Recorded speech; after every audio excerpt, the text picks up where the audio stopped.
ചെകുത്താൻ വേദമോതുന്നത് കേട്ടിട്ടുണ്ടോ? എസേക്കിയേൽ 25:17. പഴയ നിയമം. കൊള്ളരുതാത്തവർ തങ്ങളുടെ സ്വാർത്ഥത കൊണ്ടും ക്രൂരതകൾ കൊണ്ടും നീതിമാന്മാരുടെ പാതയെ എല്ലാ വശങ്ങളിൽ നിന്നും ആക്രമിക്കുന്നു. ഈ അന്ധതയുടെ താഴ്വരയിൽ നിന്നും നീതിമാനെ കരകയറ്റുന്നവൻ അനുഗ്രഹീതനാകുന്നു. കാരണം അവൻ സത്യമായും അവന്റെ സഹോദരങ്ങളുടെ രക്ഷകനും വഴിതെറ്റിയ കുഞ്ഞാടുകളുടെ വഴികാട്ടിയുമാണ്. അതിനാൽ എന്റെ സഹോദരങ്ങളെ വിഷം കുത്തി നശിപ്പിക്കാൻ തുനിയുന്നവർ ആരായാലും അവരുടെ മേൽ അശനിപാതം പോലെ ഞാൻ പ്രഹരമേൽപ്പിക്കും. എന്റെ പകയിൽ നീറി ഒടുങ്ങുമ്പോൾ അവരറിയും ഞാൻ അവരുടെ ഒരേ ഒരു രാജാവായിരുന്നു.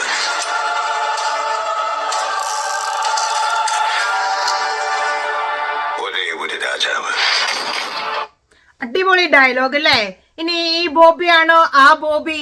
എന്തായാലും നമ്മുടെ സിറ്റുവേഷന് പറ്റിയ ഡയലോഗ് തന്നെയാണ്. നമ്മുടെ ലാലേട്ടന്റെ ഒരു മാസ് ഡയലോഗ് തന്നെയാണ്. ഷൈനി എന്ന സഹോദരിയും ആ 2 കുഞ്ഞുമക്കളും നമ്മളെ വിട്ടുപോയിട്ട് വളരെ കുറച്ച് ദിവസങ്ങളെ ആയിട്ടുള്ളൂ. ജീവിച്ചിരിക്കുമ്പോൾ അവർക്ക് വേണ്ടി പ്രത്യേകിച്ച് ഒന്നും ചെയ്യാൻ നമുക്ക് പറ്റിയിട്ടില്ല. പക്ഷേ ഇനി നമുക്ക് ചെയ്യാൻ കഴിയുന്നത് അവർക്ക് നീതി മേടിച്ചു കൊടുക്കുക. അവരെ ഈ ദുരന്തത്തിലേക്ക് തള്ളിവിട്ട വൃത്തികെട്ട അവരുടെ ചുറ്റിലുമുണ്ടായിരുന്ന ആളുകൾ ആരാണ് അതിന് കാരണക്കാർ? അവർക്ക് തക്കതായ ശിക്ഷ മേടിച്ചു കൊടുക്കണം.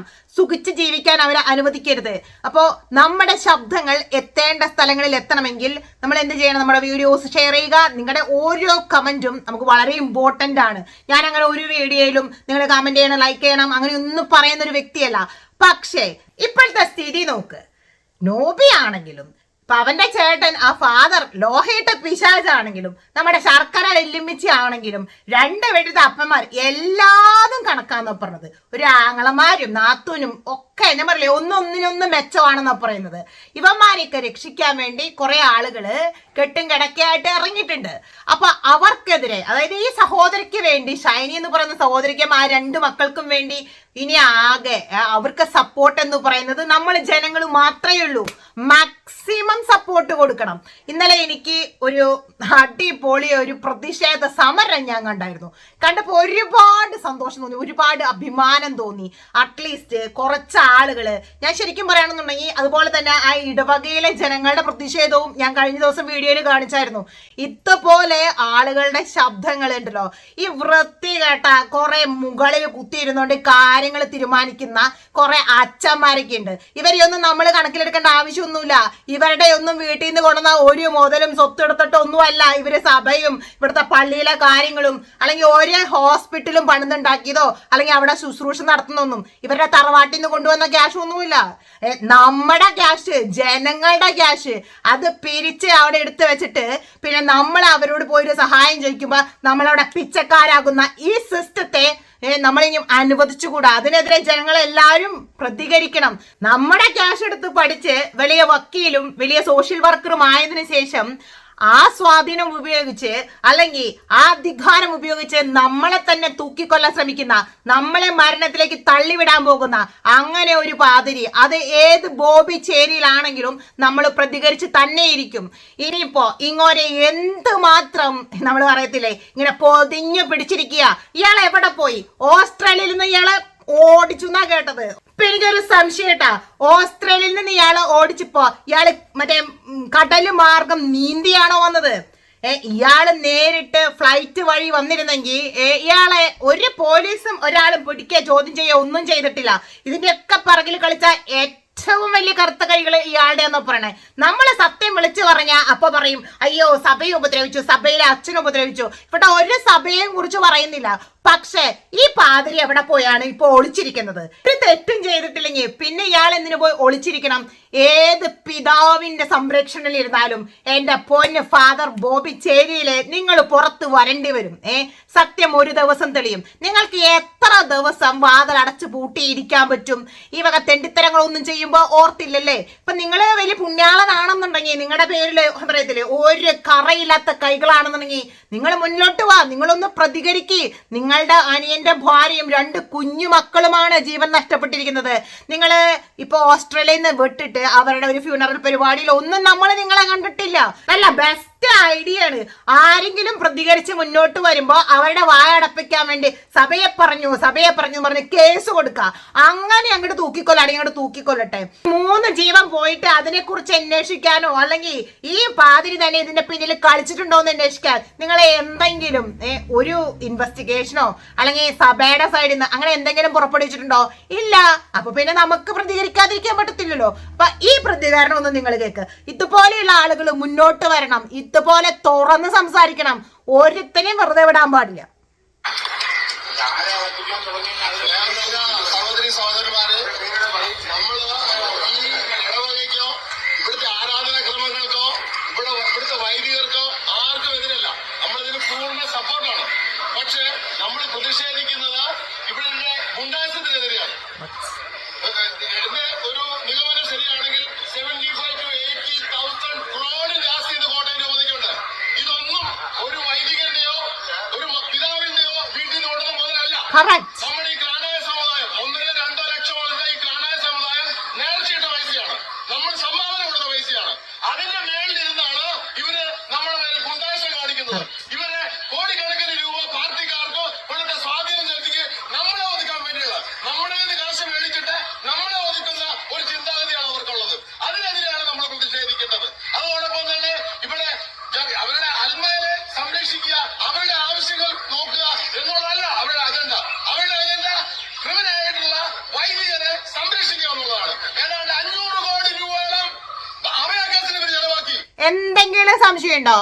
500 കോടി രൂപ സിസ്റ്റർ അഭയയുടെ കേസിൽ ചെലവാക്കി. 1000 കോടി ചെലവാക്കും ഫാദർ ബോബി ചേരിയെ വെളുപ്പിക്കാൻ വേണ്ടി. ആ അച്ഛനെ പെയിന്റ് അടിച്ച് നന്നായി വൈറ്റ് വാഷ് ചെയ്ത് വീണ്ടും സഭയിലേക്ക് കെട്ടി എഴുന്നള്ളിപ്പിച്ച് ഇനിയും ആരെങ്കിലും കൊല്ലാൻ ഉണ്ടാക്കാൻ വേണ്ടിയിട്ട് ഈ ചെലവാക്കും. എന്ത് മാത്രം വേണമെങ്കിൽ ചെലവാക്കും. തെണ്ടിത്തരങ്ങൾക്ക് ചെലവാക്കാൻ വേണ്ടി ഇഷ്ടം പോലെ കാശുണ്ട്.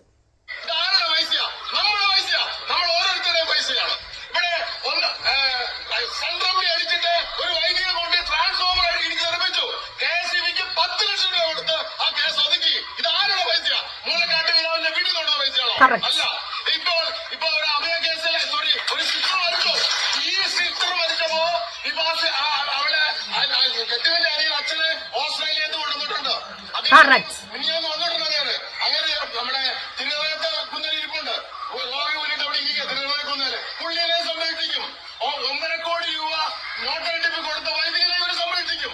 എല്ലാവരെയും സംരക്ഷിക്കും. ഞാൻ നിങ്ങളോട് ഒരു കാര്യം പറയട്ടെ, ഇത്രയും ആസ്തിയുള്ള ഈ കോട്ടയം രൂപത ഈ കൊറോണ വന്നപ്പോൾ ഒരു ഇടവകയില് അന്നന്ന് ജോലി ജീവിക്കുന്ന എത്രയോ പാവങ്ങൾ പട്ടിണിയായി. ആർക്കെങ്കിലും 1 രൂപ കൊടുത്തവര് കൊടുക്കില്ലല്ലോ. ഇപ്പൊ ഒരു ഇടവയ്ക്ക് ഒരു പള്ളിക്ക് 1 ലക്ഷം രൂപ വെച്ച് കൊടുത്താൽ 140 പള്ളിക്ക് 1.4 കോടി രൂപ അല്ലേ ആവുള്ളൂ. ഇവർ 1 രൂപ കൊടുത്തില്ലല്ലോ. അന്നും ഇവര് നമ്മളെ ഇത് പിരിക്കാനാണ് നോക്കിയത്.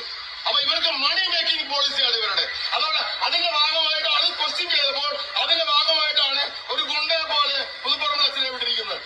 ആൾക്കാർ പറയും ഇവിടെ വന്നപ്പോഴേ പ്രശ്നമുള്ളൂ. ഇതിനു മുമ്പ് ഇരുന്ന എല്ലാ ഇടവകയിലും പുതുപ്പറമ്പ് അച്ഛന്റെ പ്രശ്നക്കാരനായിരുന്നു. എല്ലാ ഇടവകയിലും ഇവിടെ കൊണ്ടുവന്നു. ഇവിടെ ഒരു പള്ളി എന്ന് പറഞ്ഞാൽ അവിടുത്തെ പൊതുയോഗമാണ് ഫൈനൽ തീരുമാനം എടുക്കുന്നത്. ഇവിടുത്തെ പൊതുയോഗം എടുക്കുന്ന തീരുമാനങ്ങൾ പിറ്റേ ദിവസം നേരം വെളുക്കുമ്പോൾ അതേ മത്സരം തൂറിക്കളയുക, പൊതുയോഗം കളയുക. പിന്നെ അതോ ഈ പള്ളിയും ഇവിടുത്തെ ജന്മവസ്തുക്കളും നമ്മുടെ പൂർവികരും നമ്മൾ ഉണ്ടാക്കിയിട്ടിരിക്കുന്ന ഒരു വൈദികന്റെയോ ഒരു പുതുപ്പറമ്പിന്റെയോ ഒരു മൂലക്കാരിന്റെ വീട്ടിൽ നിന്ന് കൊണ്ടുവന്ന സാധനമല്ല. അവകാശികള് നമ്മളെ ഇവര് കയറിയിരുന്ന് ഭരിക്കുകയാണ്. ഇപ്പൊ ബഹുമാനപ്പെട്ട ജെയിംസ് പറഞ്ഞു ഇവിടെ കൈ പിടിച്ചിരുന്നു. മിനിഞ്ഞാണ് ഇവര് ഈ കൊടുത്ത നമ്മൾ എത്ര മെമ്മോറാണ്ടം കൊടുത്തു. ഒരു മെമ്മോറാണ്ടത്തിന് റിപ്ലൈ ഇല്ല. അവര് ഗുണ്ടായസം ഞങ്ങൾ റിപ്ലൈ തരികയാണ്. നീ എന്നെ പുല്ലാണ് കാണിക്കുന്നുള്ള ഒരു ഗുണ്ടായസമാണ് ഇവര് കാണിക്കുന്നത്. അതിനെപ്പറ്റി ചോദിക്കാൻ ചെന്നപ്പോൾ പറഞ്ഞു ഒരു വൈദ്യന്റെ കൈ പിടിച്ച് തിരിച്ചെന്ന്. എവിടെ തിരിച്ചു? ആ സഹോദരൻ ചെയ്തത് ആ പാത്രത്തിൽ നിന്ന് ചാര എടുത്ത് അവൻ തന്നെ കുരിശ് വരച്ചു. എത്ര കേട്ടുള്ളൂ. പക്ഷേ അരമനയിലെത്തിയിരിക്കുന്നത് കുരിശ് വരയ്ക്കാൻ നിന്ന അന്ന് മുഖ്യ കാർമ്മികനായിട്ട് അച്ഛന്റെ കൈ പിടിച്ച് തിരിച്ചെന്ന. ഇതാണ് ഇന്ന് അൽമാനൊക്കെ കൂടുതൽ കള്ളത്തരം പറയുന്ന ആൾക്കാരായി വൈദികര് മാറിയിരിക്കുകയാണ്. മാറിയിരിക്കുകയാണ്. നമുക്ക് ഇവരെ താങ്ങേണ്ട ആവശ്യമില്ല. എല്ലായിടത്തും പ്രശ്നങ്ങളുണ്ടാവും. കുടുംബത്തെ പ്രശ്നമുണ്ടാവും, കമ്പനി വഴി പ്രശ്നമുണ്ടാവും, എല്ലായിടത്തും പ്രശ്നമുണ്ടാവും. പക്ഷെ ഒരു മേശയ്ക്ക് ചുറ്റി വരുന്ന ഈ പ്രശ്നങ്ങൾ പറഞ്ഞു തീർക്കുന്നതിന് പകരം ഇവിടെ പ്രലോഭനങ്ങൾ ഉണ്ടാക്കാനാണ് ഇവർ തീരുമാനം നോക്കുന്നത്. ഇവിടെ പ്രശ്നങ്ങൾ ഉണ്ടാക്കാനാണ് തീരുമാനിക്കുന്നത്. ഇത് നമ്മൾ വീട് പോകരുത്. ഇവിടെ കണക്കുണ്ടോ? ഇവിടുത്തെ